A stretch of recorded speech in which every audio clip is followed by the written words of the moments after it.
So hello guys, आज के इस वीडियो लेक्चर में क्लास 10 संस्कृत की चैप्टर नंबर 5 यानी भारत महिमा बोले तो भारत की महिमा का वर्णन किया गया है 5 नंबर चैप्टर में।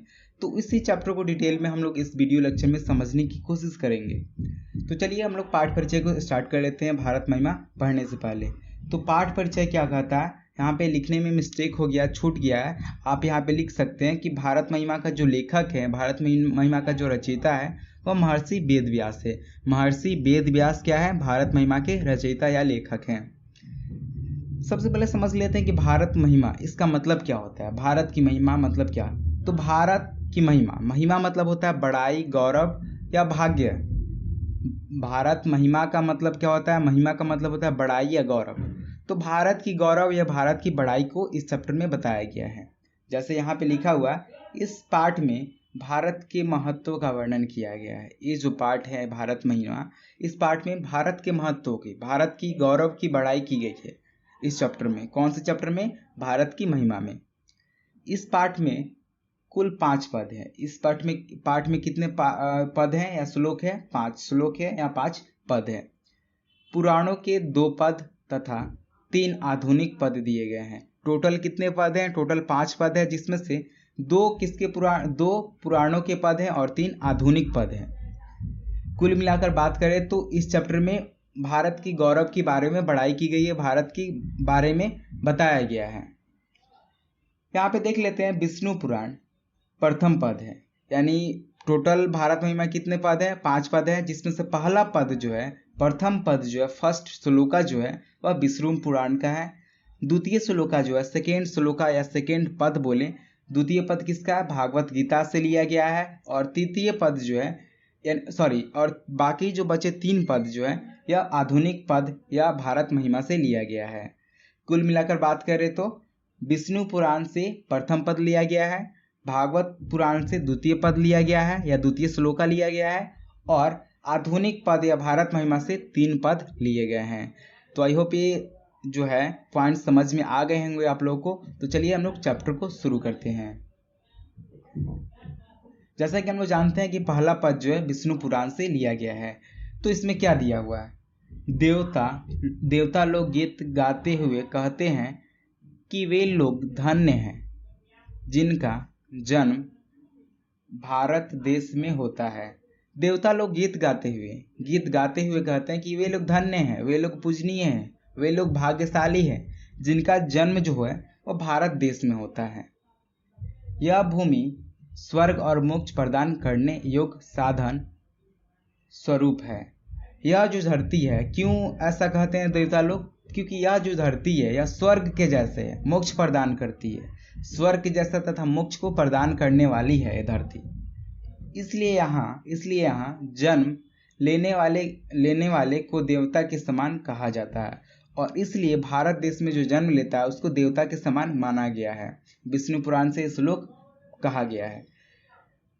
चलिए दूसरी श्लोक की बात करते हैं। इसमें क्या दिया हुआ है देखते हैं।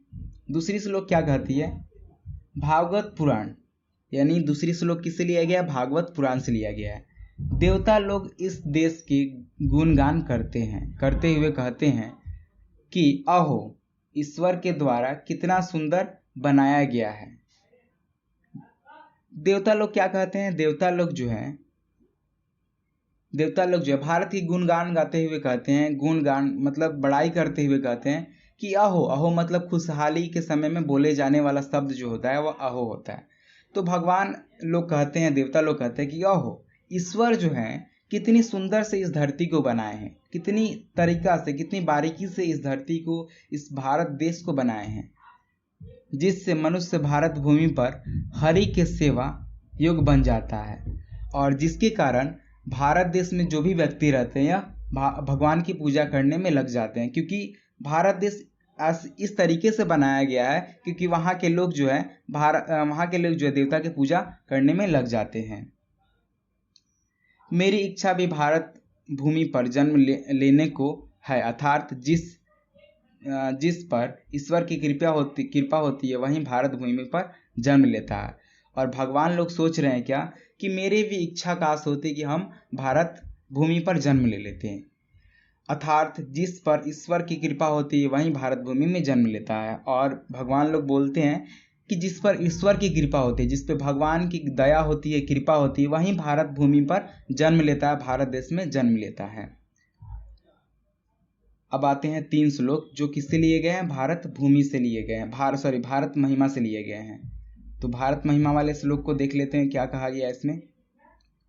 यह भारतवर्ष प्रसिद्ध है। भारत महिमा से जो श्लोक लिया गया उसमें बोला गया यह जो भारतवर्ष है, यह भारत जो है यह प्रसिद्ध है। किस लिए? यह भारत भूमि हमेशा पवित्र और ममतामयी है। भारतवर्ष जो है यह प्रसिद्ध है, भारत जो है प्रसिद्ध है। क्यों? क्योंकि यहाँ जो है यहाँ की भूमि जो है पवित्र है, एकदम सुंदर पवित्र है, और यहाँ जो है ममताई है, ममता का ढेर यहाँ पे भरा हुआ है। भारतवर्ष जो है, भारत देश जो है एकदम पवित्र है, और यहाँ पे ममता का ढेरों लगा हुआ है, ममता भरी हुई है। यहाँ भिन्न भिन्न जाति के लोग भेद किए बिना एकता के भाव में रहते हैं। और यहाँ पे जो अलग अलग जातियों के लोग हैं, भिन्न भिन्न जातियों के लोग जो है बिना भेदभाव किए, बिना छुआछूत, बिना भेदभाव किए यहाँ लोग एक साथ रहते हैं। भारतवर्ष की क्या बड़ाई है? भारतवर्ष की बड़ाई क्या है? हमारे देश की क्या बड़ाई है कि यहाँ पे जो लोग रहते हैं बिना किसी से छुआछूत, बिना किसी से भेदभाव किए सभी एक साथ मिलकर रहते हैं। अगली श्लोक का क्या कहता है देख लेते हैं। हमारी भारत भूमि विशाल, मनोहर तथा बहुत सुंदर ऐश्वर्य वाली है। हमारी जो भारत है, हमारी जो भारत देश है, यह भूमि, इसकी भूमि जो है विशाल है, मनोहर है, बहुत सुंदर है और ऐश्वर्य वाली है। हमारी भारत भूमि कैसी है? तो विशाल, मनोहर तथा सुंदर और ऐश्वर्य वाली है। यह सागरों, वनों, पर्वतों, झरनों और बहती हुई नदियाँ से सुशोभित है। यहाँ जो है, यहाँ पे सागर, वन, पर्वत, बहती हुई नदियाँ यहाँ पे आपको मिल जाएगी अगर भारतवर्ष को देखेंगे तो क्या कहा गया है कि भारतवर्ष की जो भूमि है एकदम विशाल है, मनोहर है, बहुत ही सुंदर है और ऐश्वर्य वाली है। यहाँ पे आपको सागर देखने को मिल जाएंगे, पर्वत देखने को मिल जाएंगे, वन देखने को मिल जाएंगे तथा बहती हुई नदियाँ जो है आपको देखने को मिल जाएगी। अंतिम श्लोक का क्या कह रहा है? यह भारत देश शोभनीय है और संसार का गौरव है। यह जो भारत देश है यह शोभनीय है, यह शोभा के लायक है और संसार का, पूरे विश्व का एक गौरव है, जिस पर संसार जो है, विश्व जो है प्राउड फील करता है। और यह भूमि हम लोगों के द्वारा हमेशा पूजनीय है।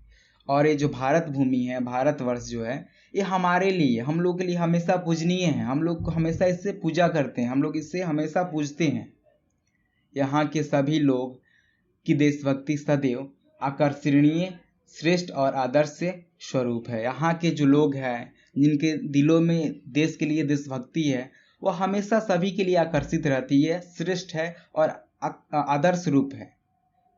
कहने का मतलब क्या कि यहाँ ये जो भारत देश है यह सभी के लिए शोभनीय है, सभी के लिए गौरव की बात है कि यहाँ भारत देश है, विश्व में भारत देश है। और यह जो भूमि है यह हमेशा हम लोगों के लिए पूजनीय रहेगी, हमेशा हम लोग इससे पूजते रहेंगे।